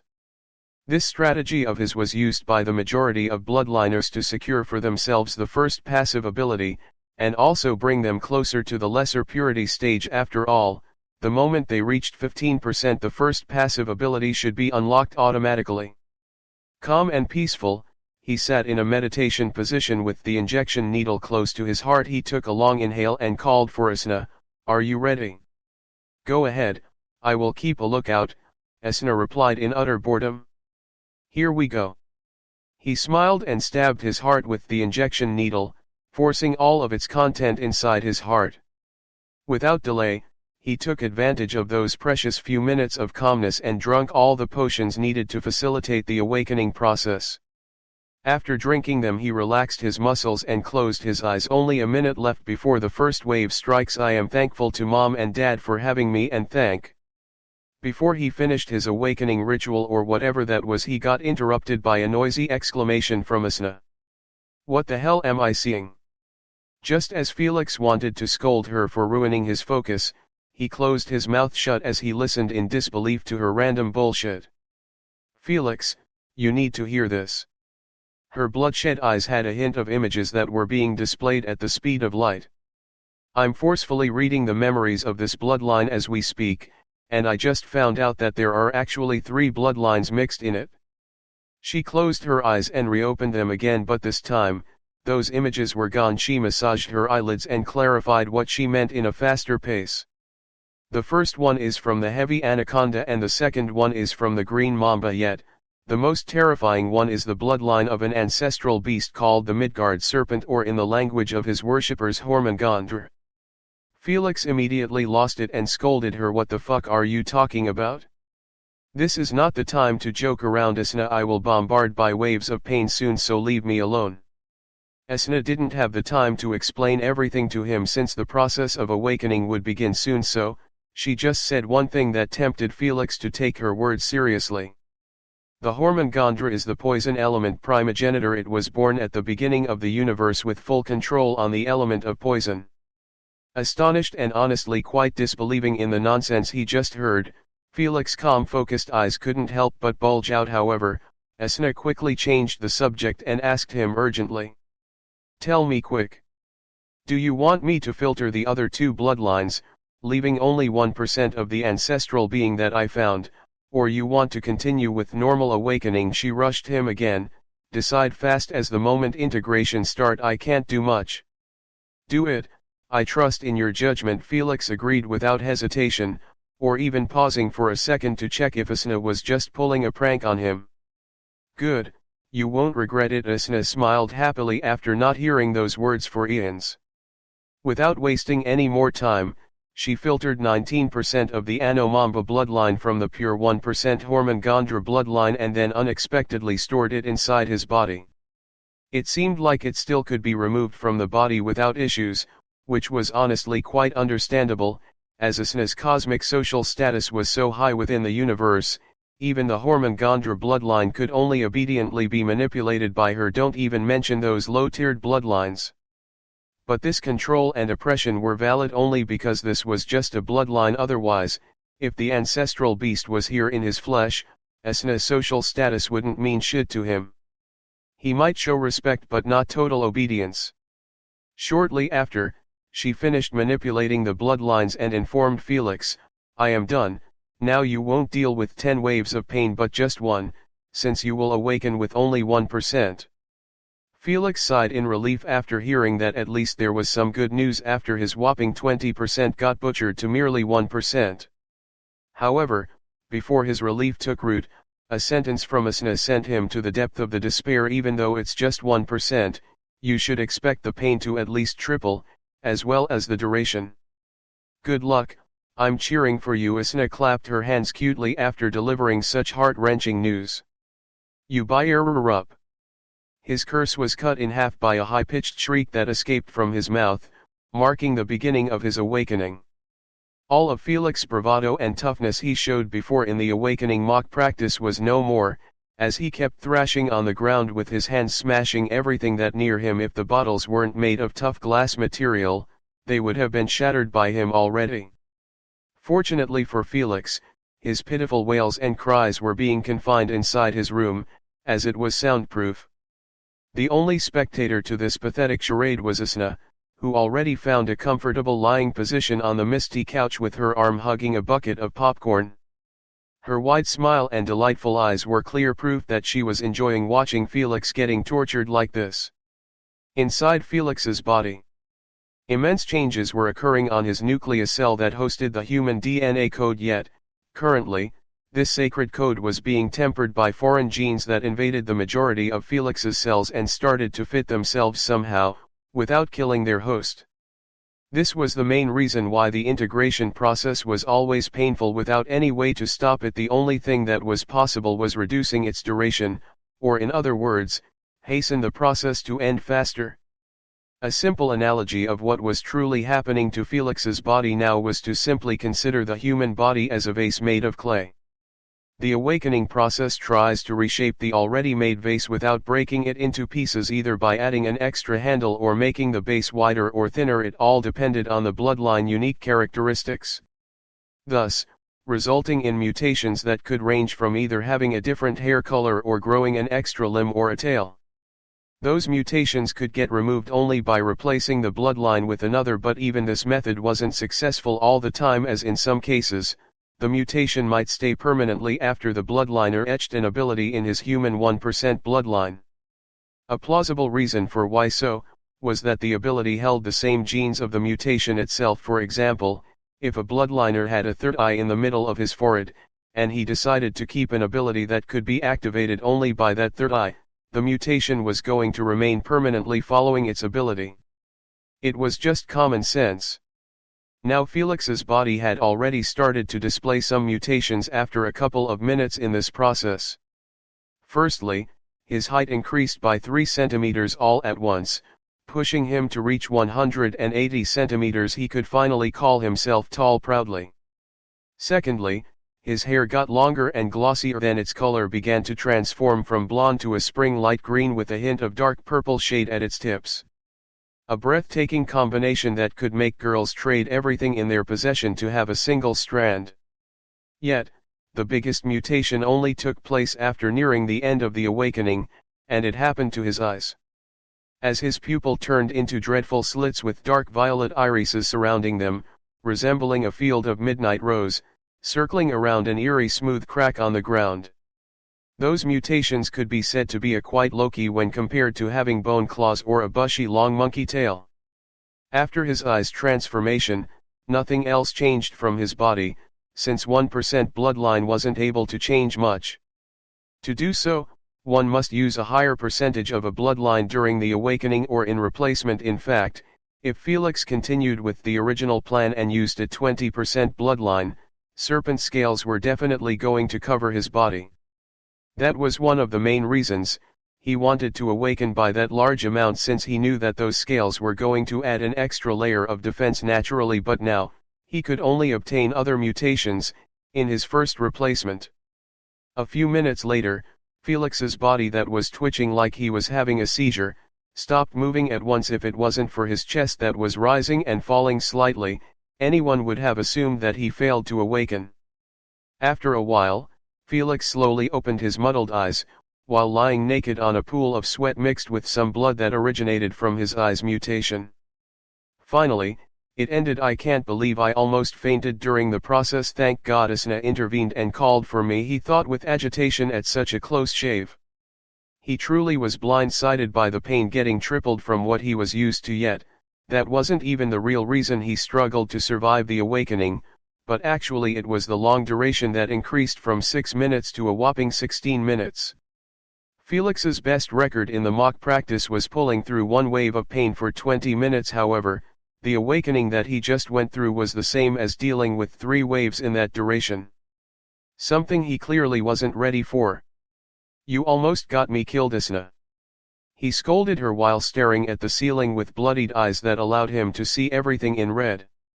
And what's wrong with my eyes? Did I awaken ability at 1%? This has never happened before to anyone, he grinned, wondering, maybe this is because of the ancestral bloodline? So badass to be able to see everything in red. Your blood is blocking your vision, you retard. She facepalmed and chided him, get a grip, you are embarrassing the Hormone-Gondra bloodline. She truly began to regret advising this idiot to merge with the primogenitor bloodline, as she felt that he did not deserve even an ounce of blood from a being that was born in the early days of the universe. Though so as well, I just wanted to mess with you. Not embarrassed in the slightest, Felix tried to clean his eyes from the blood, but pain assaulted him immediately as he moved his hand. His body desperately needed a full treatment, otherwise, he would need months to recover. Good thing he prepared a rejuvenation potion, which accelerates the recovery process vastly, to the point his body could return to its peak form within a couple of minutes. So he picked the potion from the ground with some difficulty and drank it quickly. After doing so, a pleasant feeling welcomed him, like bathing in a cold spring during the heat of summer. Anyone who felt this pleasure would wish for it to be everlasting. Sadly, it stayed for only 2 minutes before its potency declined, marking the successful ending of the treatment. Felix immediately stood up and started stretching his body fully, creating a symphony of loud cracking noises. It sounded exactly like every bone in his body was displaced. I never felt better in my life, he said with a wide beaming smile. After cracking all of his joints, he suddenly noticed his long glossy green hair that touched the ground with its dark purple tips. Not bad, Not bad at all. He examined the silky soft strands with eyes full of praise. I wonder what Olivia will say, after seeing that mine is better looking than hers. He wondered in amusement over his next encounter with Oli, since she had green hair as well. Whatever, I have more pressing things to take care of now, than my mutation. Solemn, he let go of his hair and asked, Asna, mind explaining the situation from the top again with more details this time? He crossed his arm and sat back on the floor again. It was clear that understanding his new bloodline was a priority to him than cleaning himself up or his room. Do you want the long version or the short one? She asked, smiling. Chapter 60, The Primogenitors. Chapter 60, The Primogenitors. Of course, the long version. The more details you provide, the more understanding I will have on this bloodline, so try not to miss anything that can be crucial later on. As you wish. She took a deep breath and said, to understand the bloodline you just merged with, you need first to know the history of the primogenitors of elements. You see, in the very early days of the universe, each known element had a primogenitor that has total control and rule over it. What do you mean by total control?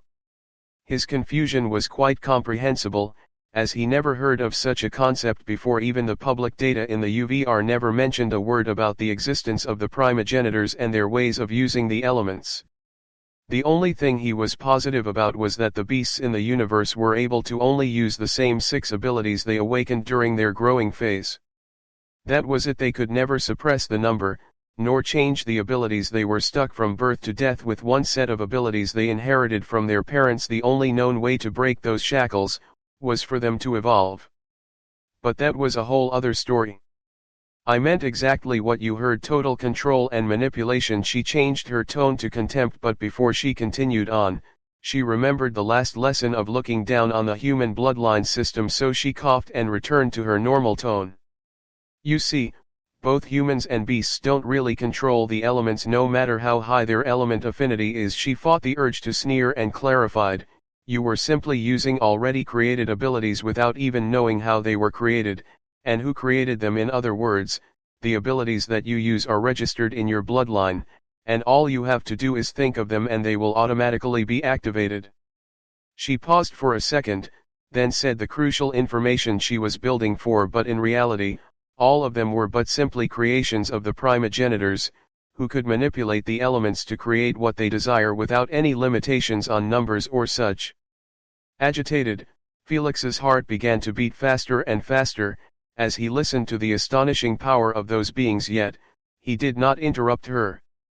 So in this sense, the abilities that you obtain from beasts are but ones used by the primogenitors before and passed down to their descendants via bloodline. She paused for a second and dropped a bombshell on him. This means beasts were actually but normal creatures without any elemental powers, just like your human race. But after being mated by the primogenitors, their offspring obtain the blessing of their parents, thus getting some of their abilities marked in their bloodline. You can easily infer the rest. Asna ended her explanation with a yawn. Too lazy to carry on speaking, she was truly struggling to not fall asleep. Felix easily figured out what happened after. It was as clear as daylight that those descendants must have been able to pass their bloodline further down the tree by mating with different types of beasts, thus creating new species that could use unique abilities, 2 elements or more of such varieties. The primogenitors provided the foundation, and the descendants enhanced it over the long period of years to reach its current state, and we humans took advantage of this diversity and created a usable path to gain strength just like other races. He couldn't help but sigh dejectedly at the conclusion he arrived at. Correct, this is why I said before that your path was limited and not complete, since you guys are leeching from beasts' powers, who are also leeching from their ancestral powers. PFFFF, so fucking funny. She finally couldn't handle it and broke into jeering laughter with hands holding her sides. Felix wasn't even mad after being shamed like this. The only thing he felt was pure embarrassment at his human race. After all, the bloodline system that humans took pride in was merely a byproduct of leeching from leeches, which made it even worse. No wonder Asna berated his race power system before without mercy. But don't worry, now that you have the Hormongandra bloodline, you will have a quite high chance of unlocking his poison element manipulation. She wiped her tears and comforted him. At that point, you will be able to learn and create an unlimited number of poison abilities. Before Felix could feel happy at this great news, he heard Asna murmur softly, "But you will have to provide me with high-tiered beasts that use the element of poison, so I can extract more of his bloodline," she suggested, "and it's better if the species were serpents just like their forefather." Felix's eyes almost rolled at the back of his head at such dastardly news. He knew that the bottomless pit of his path just turned into an abyss that was impossible to fill, no matter how many coins he obtained. After all, while the rest of humans only needed to buy 2 bloodline bottles or a maximum of 3 to reach origin purity, Felix, on the other hand, had to buy multiple bloodlines bottles just to finish 99% of the Hormone-Gondra bloodline. He really felt indignant about this, but who could blame him? He was just planning to close the hole that affinity rating would cause to his bank account by investing in movies. But now another bigger hole had appeared that probably was going to drain every coin he had or was about to earn, just to reach the first stage of replacement. Don't even mention other stages.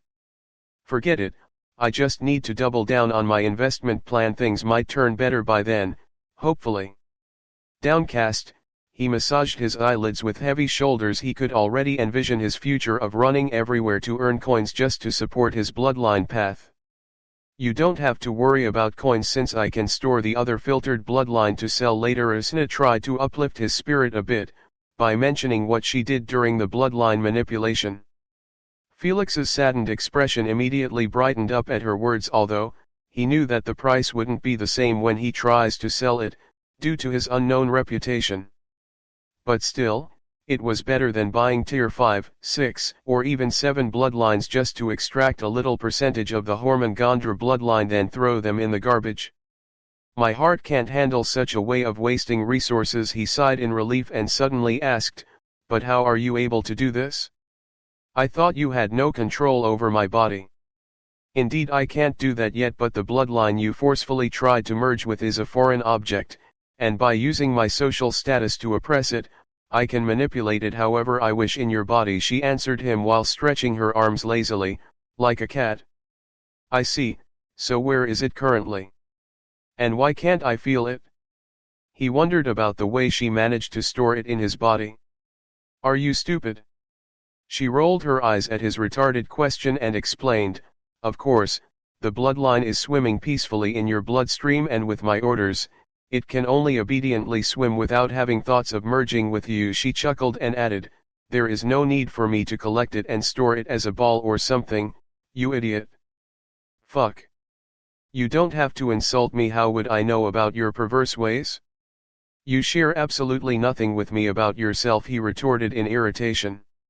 "Let's keep it that way." After leaving that sentence, she covered herself with a blanket, preparing to continue her sleep. Unfortunately, Felix still had many questions unanswered. "Well, now you should tell me about this Hormone-Gondra and his story." Eager, he narrowed his eyes in focus, not wanting to miss anything about him. Asna removed her blanket with an annoyed expression. "I don't know much about his story, since I only saw random bits and pieces about his existence from those memories. Just tell me what you know already." He hurried her to cough up everything. Unbothered by his impatience, Asna closed her eyes peacefully and entered her storytelling mode with a soft voice. The Hormone-Gondra primogenitor was born to manage and control the poison element in the universe. Any race that relied on poison could only worship him and bow to his greatness. The majority didn't do so out of respect, but merely to not bring his wrath upon them, since he could easily chain their race from using his element, thus leaving them naked to everyone's aggression. This was during the early days of the universe, way before even the Dark Ages era. That period of time was being referred to as the Primogenitus era. It was called as such, due to their never-ending roaming within the universe and obtaining the worship of every race that uses their element. However, because they entangled themselves with mortal lives, they had to face the consequences of dealing with their affairs. Wars, betrayals, massacres, and sacrilegious actions, like destroying the primogenitor statues, pushed those ancestral beings into having constant friction between them. Some were easily resolved, while some turned into an enmity that could be solved only by death. They are not immortal.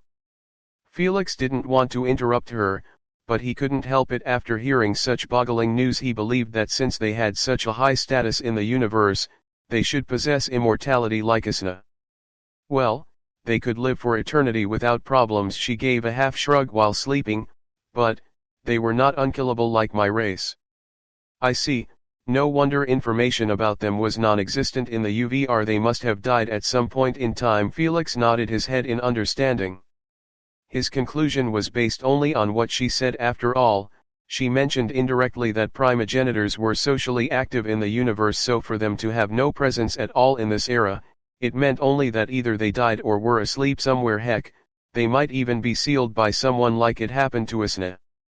I don't know about others, but the Hormongandr definitely died.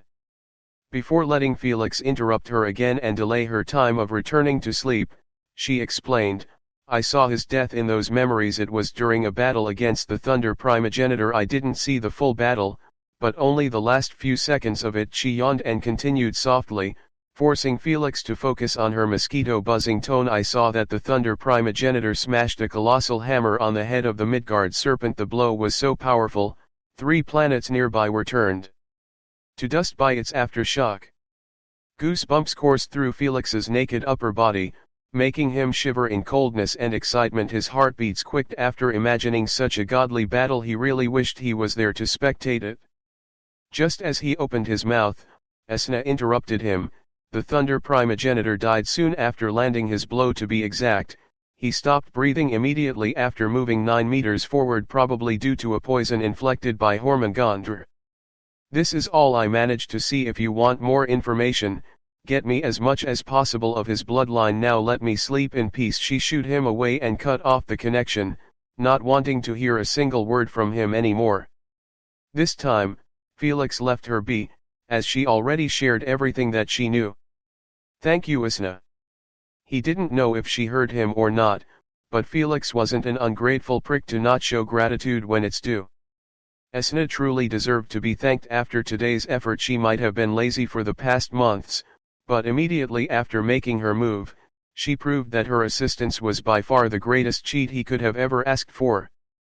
Felix stood up, planning to go clean himself up. As for the 19% Anomamba bloodline that was still in his body, he decided to leave it be for now since no harm was done to his body, but, most importantly, he didn't want to ruin Asna's sleep again. He walked towards the bathroom naked with his eyebrows frowned. Only now did his nasty smell assaulted his nose. Thus, he ignored everything and jumped straight inside the shower. He stepped outside, dragging his long wet hair behind him like he was pulling a truck. I really need a haircut, at least cut it to shoulder length, lest it hinders my training, he thought while dragging his heavy hair next to the mirror of the bathroom. The moment he saw his reflection on it, an out-loud exclamation escaped his mouth. Who the fuck are you? Chapter 61, Dealing with Gifts. Chapter 61, Dealing with Gifts. Dumbfounded, Felix gaped at his reflection in the mirror, finding it hard to believe that his appearance changed this much. After all, his entire face went into heavy reform due to awakening. First, his eyes that mutated into a dark violet serpent eyes, then his facial skin color turned even paler without a single blemish on its pores, making his skin appear cleaner and smoother. This combination plus his unique breathtaking hair could make any passerby turned around at least 3 times, to check how one could be this handsome without any plastic surgery. If the rest of his facial parts didn't remain the same, no one would have been able to recognize him anymore, not even his grandfather. He truly received an upgrade. Yet, Felix only sighed in helplessness after seeing his face in the reflection. It was bad before that women feel ashamed to approach me due to my handsome looks, but now it is even worse with my new look. No girl would dare hit on me. Maybe I should disfigure myself to give them a chance. I don't want to stay single for 2 lives, that's too humiliating, he murmured under his breath while touching his smooth cheek. Whatever, I'm used to living a dog life. Disappointed, he shook his head and left the bathroom with lonesome back. Shameless bastard, Asna murmured in her sleep unconsciously. He truly deserved to be cursed, as the F***er already forgot that Leela confessed to him, just to be rejected by him. The girls were daring to enter a relationship with him, but clearly he wasn't, and kept using those excuses to offset the blame. 15 minutes later, Felix sat in front of the bathroom's mirror, cutting his long hair to reach shoulder length. After a few moments, he put down the scissor that was in his hand and sized up his new outlook in satisfaction. Now this is much better. Suddenly, the green tips of his hair magically turned dark purple again, just like he had them before. Interesting, I thought I would lose them forever after cutting my hair, but it seems like they will always grow back. His eyelids twitched, truly a trashy mutation that gives nothing but bonus points in being a good looking. While others have claws, metal nails, long fangs that could penetrate even steel, on the other hand, he had a regrowing tips mutation. Whatever, better than nothing, I guess. Indifferent, he stood up and began cleaning the hair strands on the floor. After he was done, he washed his hair with shampoo thoroughly. Tomorrow I should call in sick and hide in my room until the end of the month, so it won't be weird if I told them I awakened a day before using a different Tier 1 bloodline. He suddenly jolted, as he was walking towards his bed after remembering that he was literally using a primogenitor bloodline while trying to lie about using a Tier 1. There was not a single low-tier bloodline that could cover over this massive behemoth. Sigh, the only option is to bullshit my way through. Felix knew that only by doing so, could he not get found out, since no matter what he said, they could only believe it for now simply because he was still a newly awakened bloodliner without a single ability. After all, it was impossible for them to guess his bloodline without seeing all of his 6 abilities together. Only then could they infer if he lied or told the truth. Abilities were the ones that define the bloodline, especially the ultimate ability a bloodliner unlocked during 99% of integration. The moment this ability gets used, others could limit their guesses to only a few types of beasts that ability belonged to. For example, the rare Tier 2 poisonous fanged cobra that Felix used during his first stage of replacement in his past life, was famously known for having deadly venomous bite as the strongest ability one could unlock during 99% integration. So if one saw him using this ability, he could guess what kind of bloodline he was dealing with, and what sort of abilities pool he should expect to face. But, before using the ultimate ability, it was extremely difficult to guess. Felix was relying exactly on this to bullshit his way through the family's upcoming investigation. Dejected, Felix held in his hand the Anomamba bloodline bottle that had 20% of it gone. He knew that what remained in the bottle now could at most provide him with 3% or 4% extra Hormone-Gondra bloodline if he was lucky. Whatever, after my cells cool down, I will integrate what remained, then resell the bottle in the market. Although it would be at least 30% cheaper, he couldn't complain much. At least he was getting 70% of his coins back. He clicked on the retrieval button on the spatial card, and the bottle disintegrated into light particles, returning inside the AP bracelet. Let's deal with the gifts now. He glanced at the potions and substances he bought as a gifts and tapped on Layla's phone number. Ring ring cluck. Hello young master, you finally called me. I was worried sick after not hearing from you over the past month. Layla's worried voice resounded in the room.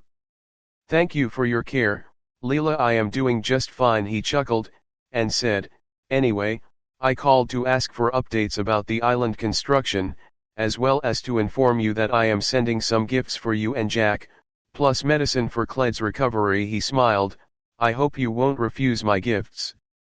Young master, you did not need to bother getting us anything. We are happy to serve you without rewards. No need to say more, just accept them as a thank you for all the effort you put on my island. Before she said anything else, he cut her off using an unquestionable tone. Now don't mention this anymore, and give me an update on the island. A bit flustered, Leela could only accept his gifts without protest. Since you insist, young master, we are honored to accept it. She paused for a second and said, as for the island construction, everything is currently heading in the right direction without hiccups, but we had some problems during your absence. Oh? Since you didn't call to inform me about them, I guess they have been resolved properly, correct? Yes, young master. She confirmed his guess and clarified the issue. It happened during the third day of your absence. It seemed that engineer Harold was displeased about your decision of giving 10% of the hotel budget to Eddie the airport engineer. If he was upset, why didn't he let a fart when I mentioned it, but only made a move after I left? Displeased, he frowned his eyebrows at Harold's childish actions. I thought I hired bold engineers who are not afraid to make their voices heard, not this kind of coward. If Harold complained properly to him, he would have given him either a solution or an explanation without getting pissed, but now only punishment awaits Harold. It just depended on its severity. Tell me, what did he do? When Eddie came to obtain the resources needed to start the airport construction, Harold bribed one of the warehouse managers to give Eddie the worst batch. She sighed and added, but the true mess only appeared after we discovered that the bribed manager was a man of Eddie. And so the worst batch that was supposed to be sent, turned into being the best ones that were shipped specifically to be used for the hotel construction. Then what happened? I hope the hotel did not end up with leftovers from precious materials. Black lines were already taking form on his forehead. No, thankfully Abigail intervened and stopped this farce before it could hurt both projects. She then scolded them and took the best resources that Eddie stole and returned it to the hotel. She said with admiration. As expected from Madame Abigail, truly did not disappoint me. Felix's black lines eased up a bit at the thought of having Madame Abigail within his staff. At least, one of them turned to be competent. Listen well to what you need to do first. Ask Madame Abigail if she wants to create a new hotel design and take over it. If she said yes, send Harold home. I don't want to work with irresponsible cowards like him. Second, punish Eddie for lusting over resources he shouldn't have touched by deducting 30% of his salary for the next 2 years. His dreadful slits narrowed, as he gave his orders with frigid tone.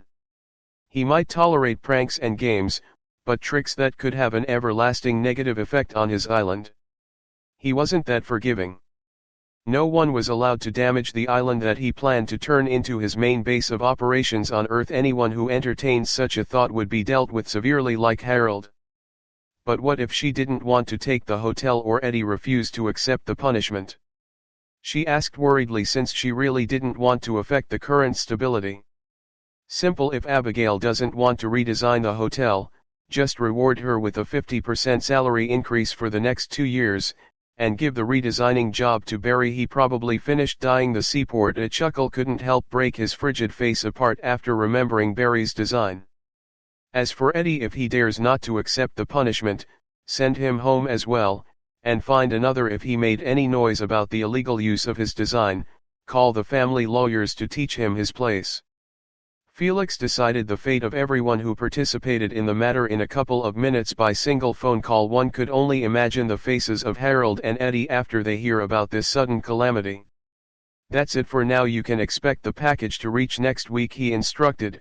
When you get them, just follow the instruction that will be written on each package to use them properly. All right, young master, I will handle everything as you asked. Have a peace of mind. Good, I never doubted you, he smiled. Now go take care of those rascals. I will call you later when I am not busy. Goodbye. Have a nice day, young master. Soon after, Felix hanged up and tapped on his auntie phone number to inform her of the gift he prepared for her. I hope the everlasting youth potion pleases her. Ring ring clunk. Hi little Felix, I missed you dearly son. Aunt Mary laughed softly and asked, how are you doing in the family? Anyone bullying you? Hello auntie, I missed you as well, he smirked. Hee hee, don't worry about me being bullied, you should worry about my cousins. Good, as long as they don't bully you. Never worry about that. He quickly switched the subject. Anyway auntie, I called to inform you that you should expect an incoming gift I bought. He asked, mind telling me your current address? I don't know which mansion you currently reside in. My dear, you didn't have to bother, but since you already bought the gift, I can only accept it. Pleased by his thoughtfulness, she informed him of the address. I currently reside in California mansion, you know, the one besides the beach. Oh yes, my mom took me there to visit you once. It was really a pleasant memory, Felix said while reminiscing about the short time he spent there with his mom. That's the one dear, I will email you the full address later on. Good, do that please, and when you receive it, just use it based on the instruction on the package. Hearing you say that really piqued my curiosity. Tell me, what did you send? She asked in wonder. He, not telling, the only thing you need to know is that you will be surprised. Now I will leave you be, on to call me when you get it and greet uncle for me. Bye. I can't wait to see what you sent. Goodbye dear, and take care of yourself. Felix immediately hanged up after hearing her reply and isolated the items he planned to gift on the left side of the bed so he could ask a servant later to handle the delivery process. Now that the gifts were dealt with, the only thing left was to give his grandfather the longevity potion. But Felix decided to hand it over during the awakening of his cousin so he could bullshit everything at once. After all, the potion was being sold for almost $1 million. The difficulty to fool his grandfather and elders about how he managed to obtain that many coins wasn't less than fooling them about his bloodline. After finally taking care of those minor issues, he lay on his bed and requested, "Queen, log me in please." Chapter 62, I am done for. Chapter 62, I am done for. Felix opened his eyes to the sound of birds' chirps and a bright sunny day within the UVR. The day couldn't get any more beautiful. He stretched his arms behind his back and stood up from the bench. It's time to buy some general techniques that I desperately need now.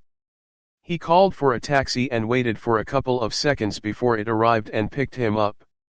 "To Techniques Center please," he requested, smiling. Inside a humongous shop that had a large black signboard hanged slightly above the entrance, Felix was sitting in the lounge with a hologram in front of him, displaying the current empire-wide news. As expected, Wally is still trending even after an entire month. That game truly changed his life for the better. Felix smiled while looking at Wally's glorified image that had a bold title above his head, "Rules are unchanged, but can you do the same?" Indeed, as the title of the article said, the rules were still untouched. Anyone who was not afraid of the hellish pain Wally went through, could repeat his feat and win as well. The SGA never changed the rules unless there was a loophole, but it had been ages since the last loophole surfaced. Now, the only thing left was to either win properly or find an unorthodox way like he did. No one would stop you. My time will soon arrive to dominate the entire news platform. Just wait for this handsome daddy to have all his pictures planted everywhere. Confident, he smirked and turned off the hologram, planning to head to the counter, in order to check about his current position in the queue. "Sir, there are still 102 customers ahead of you choosing and testing the techniques. If you are in a rush, I suggest that you pay a small fee to be served as a priority customer," a polite beautiful lady with a ponytail informed him professionally. "No need, I can wait. Just make sure to give me a call when it's my turn please." Disinterested in her suggestion, Felix waved his hand while walking back to the lounge. He knew that he couldn't act like a rich lord anymore by paying to skip the queues and lines. He had to pinch every coin from now on, so he would have more coins to bet during the upcoming game. It was truly a sad fate for Felix to have millions in his bank account yet still feel broke, but he couldn't do much about it. No one forced him to choose the best of the best. He could have easily avoided those problems if he simply walked the normal path like everyone else. But in his eyes, that would be the greatest injustice to everyone in the universe who wished to have a second chance in life with this many opportunities and cheats. 45 minutes later, Felix received a call from the receptionist, informing him that his turn had arrived. He immediately strode forward to get this done as fast as possible. "Please enter public room number 149 to see the general techniques catalog." She gave him a key and continued her explanation. "Additionally, you can test them in it for free the first 5 times, but after so, you need to pay 1000 SC fee for each test. Understood?" He took the key and scanned it with his bracelet. Immediately after, it broke into light particles. Felix nodded his head politely and walked towards his room with a hidden smirk. He planned to learn the consciousness access technique first, to pay a surprise visit to Asna while she was still asleep. We still have unfulfilled promise between us." He rubbed his hands together with a lewd expression. No wonder the bastard was in a rush to learn the technique. The promise he made with Asna during the shower was still on his mind to this day. Based on how frequent he took showers and changed his clothes, Asna probably owned a heavy debt of nudity to pay. Shortly after, he stepped out of the elevator and kept walking slowly, bypassing room after room until his eyes landed on the room numbered 149. He put his bracelet on the door scanner and waited a couple of seconds before the door opened up automatically. Nostalgic, his eyes kept roaming around, observing each corner of the white simple room that had nothing inside but a chair and a large screen, showcasing boldly hundreds of technique names that would make one's head spin from all of their variety and outrageous prices. It's been really long time since I used those kinds of rooms. As his eyes landed on those prices, his eyelids couldn't help but twitch. Still as expensive as hell. He clicked on the search button and keyed in the name of the technique he wanted to purchase. Soon after, a list of all the techniques that had the same name was listed, from the cheapest to most expensive. Felix didn't bother scrolling down to see those techniques that he couldn't even afford with his petty capital. He clicked the purchase button on the third technique on the list. Sir Felix, I advise you to prepare your mentality, as in 5 seconds the details about the technique shall be sent directly into your mind. Felix thanked the Queen for the early warning and closed his eyes. Abruptly, a massive amount of information detailing everything about the technique flooded his brain for 6 seconds straight. Overwhelmed a bit, Felix sweated heavily from his forehead with his hands on his knees, supporting his weight. It was quite tough to handle such a load of information all at once.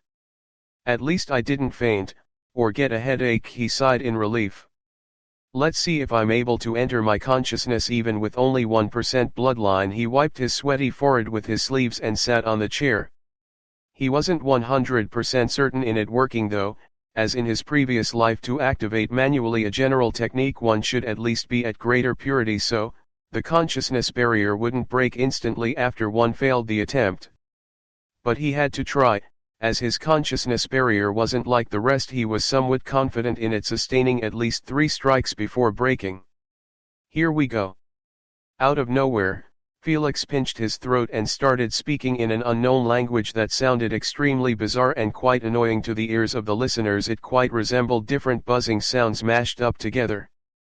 Shortly after, he stopped speaking and sat straight without a single quiver, just like a corpse. But that changed after a few seconds, as he dropped on his knees and started to cough a large amount of blood. Cough, fuck. One small mistake and the entire manual activation fell apart and cracked my consciousness wall. Vexed, he wiped the blood from his mouth and sat back on the chair. Now, he only had 2 more tries before the damages caused to his barrier be unrecoverable. He must use them wisely. Composed, his irregular breathing was normalized, as he concentrated on practicing in his mind that weird-sounding activation code. He had to wait anyway for those cracks on his barrier to recover. Thus, it was better to at least rehearse a bit. The language of the hive race wasn't that easily spoken by anyone. The only reason Felix's was able to, was because the clan he was in, made it mandatory for every junior bloodliner to attend the hive race language class. After all, there were tons of general techniques released each year by the hive race, just like the mental transmission that the Alexander Kingdom used on Earthlings. Thus, it was a must-learn language in the universe for hard-working bloodliners. As for the lazy ones, the hive race didn't forget about them and made the technique activate automatically if a strict condition was met. For example, this technique that Felix was trying to manually activate could automatically take effect after the user reached the origin purity of the purification realm. Although Felix was part of the lazy group after he became a 3rd-stage bloodliner, he still didn't dare to laze in that language class, as the reward of being one of the top 10 in it was to receive a technique of their own choice. He wasn't going to miss that at any cost. Thus, he learned and mastered at least 20% of the language, earning him 3rd place in the class. Who would have known his hard work would have come handy in this situation? Still, Felix was taking quite a big risk even with his good mastery of the language. After all, to manually activate this technique while being a newly awakened was a risk no one would try to do. Hell, they might not do it even when they reached the lesser purity, the recommended power level to manually activate it, since there was no point or clear benefits worthy enough to risk their own consciousness destruction on this endeavor. Simply because their consciousness was empty without a single fart in it. So who would bother taking such a huge risk just to enter and see nothing inside?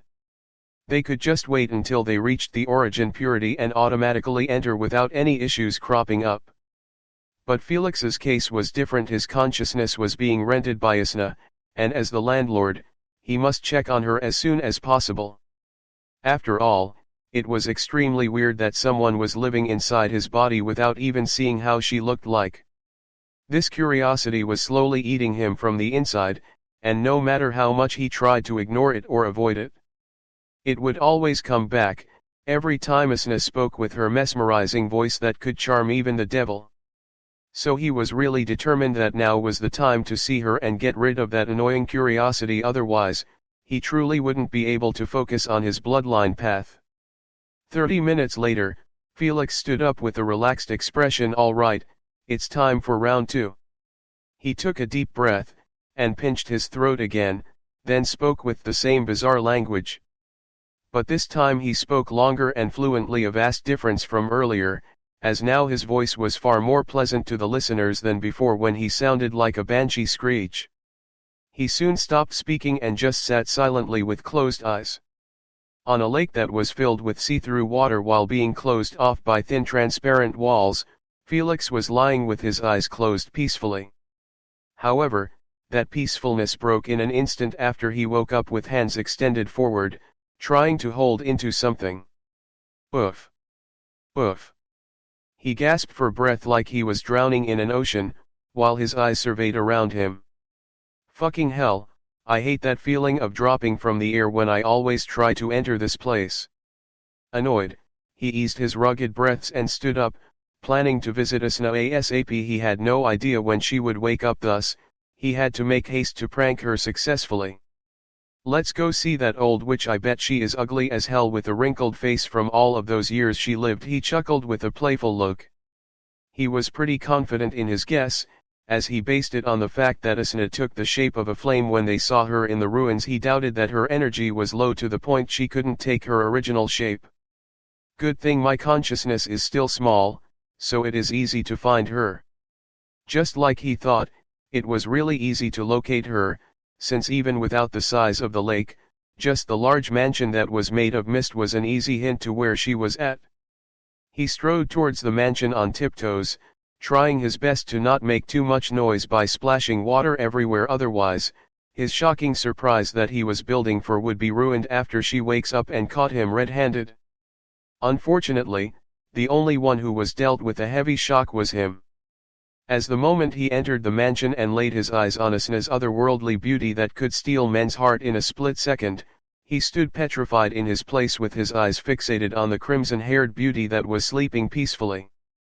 The last thought that coursed through his mind before his brain got short-circuit was, I am done for. Part 6 of the series ends here. If you enjoyed it, please give us a like and subscribe so we can be motivated to make even better videos in the future.